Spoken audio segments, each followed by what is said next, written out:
Bob Shaw, 888 e-scooters. Your comments earlier tonight just really touched my emotion. I probably shouldn't be up here, but I can't help but, number one, say thank you for bringing up this matter and giving it some attention. Secondly, I'm a cyclist. I've dealt with e-bikers and all this stuff increasingly over the years. Bikes are very, very different than scooters. Where they're done, where one is using them is typically very, very different. But I'm here because I was almost a victim. Back in May, before school got out, I was walking out of the USPS store on the north side of Deer Path, and I looked to my left for oncoming, quote, traffic. And before I could turn my head, an e-scooter was blowing by me from the right up close to the building, going the wrong way, with two, I guess, about seventh grade girls from Deer Path School. They were having a good time. They kept going. They were shocked, but they kept going. I'm sure they didn't know what risk they were in and what danger they were potentially putting other people at. I narrowly missed getting hit. I almost came in here at the next council meeting to talk about it. I did talk to our police chief, and he said, before coming in, and he said, hey, our hands are tied, we can't do anything. I went away, but the emotion tonight got to me, and I said, I can't walk out of here without commenting. I would urge that there be a real sense of urgency on this. It can't be overstated. These kids don't know what they're doing. Maybe our education program can get it started, but we all have kids, and just like us, we don't learn instantly. And let's try to do something before there's an incident.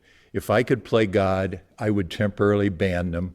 That's not my style in life, but to do that not as a knee-jerk reaction, but to preclude an incident before we can get our hands around what we really want to do. So I just encourage every rapid effort. I encourage staff to think about if it was them walking out of the building, if it was their child, totally unwittingly driving one of those e-scooters and ending up in a serious incident. Thank you for your time. Hi, I'm Annika Cottom. That's my father. Live at the same home. Was the e-scooters. Personally, I like the e-scooters.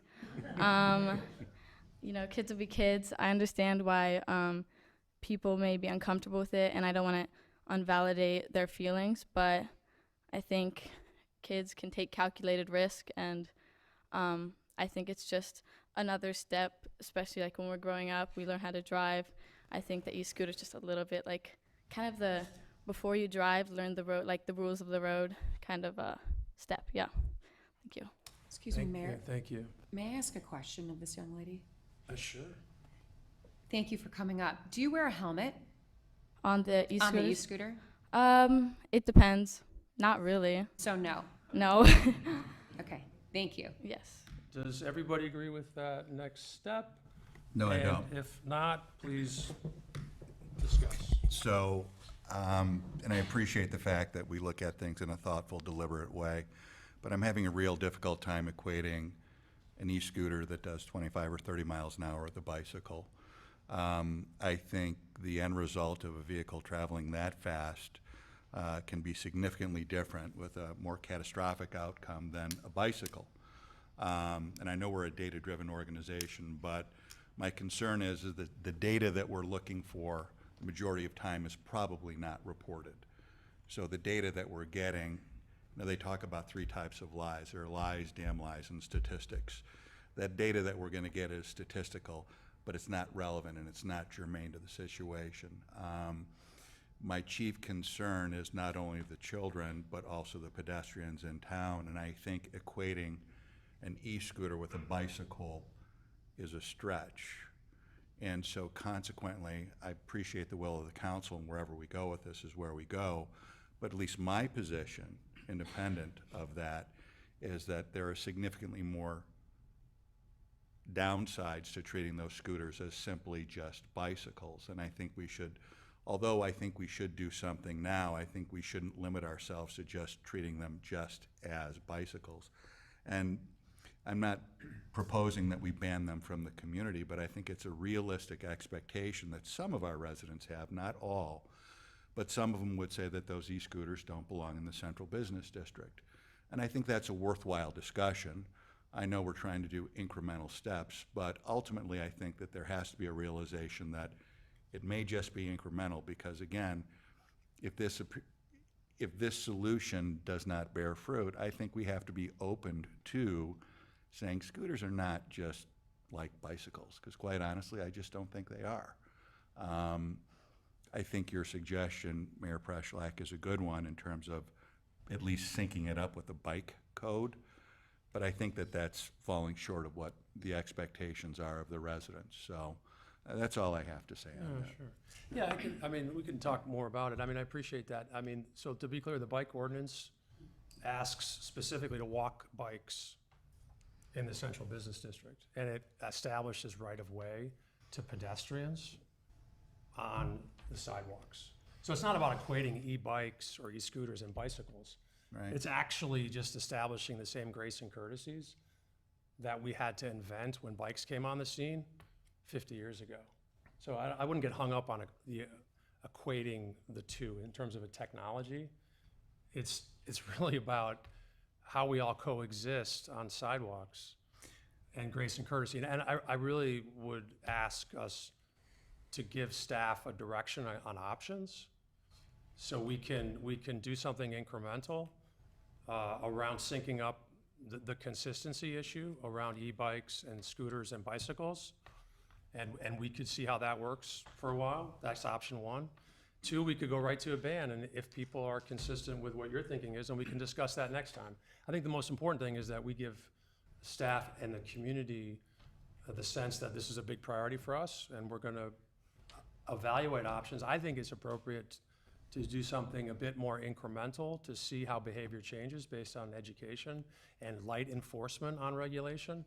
And there's lots of unintended consequences on a ban, and we don't just jump and react and solve something in one meeting. So I'm suggesting that we direct staff to propose option one on code adjustments to sync up the ordinance so an officer can say, or a pedestrian can say, the ordinance says you need to walk that, and they would be consistent with that language. How it's enforced, we can talk about, or if there's will for banning, then we can talk about that as well. But I think we have to have the staff do some homework to give us some options to move forward, and that's what I recommend us do for the 18th. Yeah, go ahead. I wholly agree, Mayor Preschlack, that I think an incremental approach is a helpful first step. I don't necessarily distinguish getting hit by a bicycle as any less of an issue than getting hit with a scooter. And as staff goes through the evaluation process on a recommendation, it would be helpful to understand what the ramifications are of somebody riding their bicycle uptown, and what do we do about that? And we may very well feel that that's more than enough, or it's not enough. Anybody else have any comments? Or? I would just like to add, I'd like the staff to also come back and search farther than just the North Shore for other communities who have instituted rules and enforcement options so that they can present that information to us as well. Yeah, no, that's great. We've always done a nice job of learning from other communities. This is an issue that's popped up. There's nothing happening at the state level. There's other states grappling with it. So yeah, that's an excellent point. Anybody else want to weigh in, or? Eileen, yeah. Thank you, Mayor. I also wanted the staff to take a look at e-bicycles as well, even as a separate category versus just a pedaling, because in my opinion, if I have an 8-year-old on an electric bike going down the sidewalk, he should have a driver's license. I mean, what's the difference than driving an electric car or a motorcycle or anything else?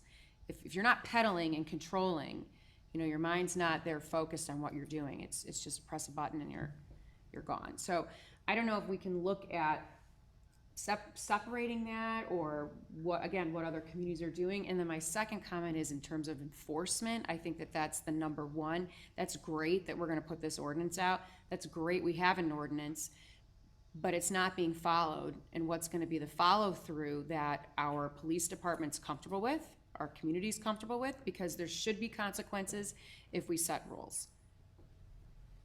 Sure, yeah, for sure. I mean, I think, Jason, do you want to comment? You were Yeah, and about I to can say just something. jump in on that point to say, we've heard the enforcement concerns that have been surfaced within the community, and one of the reasons I think this approach makes sense is that we've recognized that there are just gaps in the existing code language that would allow for enforcement to have any teeth behind it, and the ordinance, as Mayor Pro Tem Preschlak said, was just drafted at a point in time where this technology was never contemplated. So really, the first step in moving forward with more meaningful enforcement will be making sure we have code language that is clear on this topic. So understood where I think I've heard the conversation going. I certainly would welcome at the next meeting some comments and perhaps a presentation from Chief of Police Waldorf as well to get the law enforcement perspective on it. But absolutely, staff can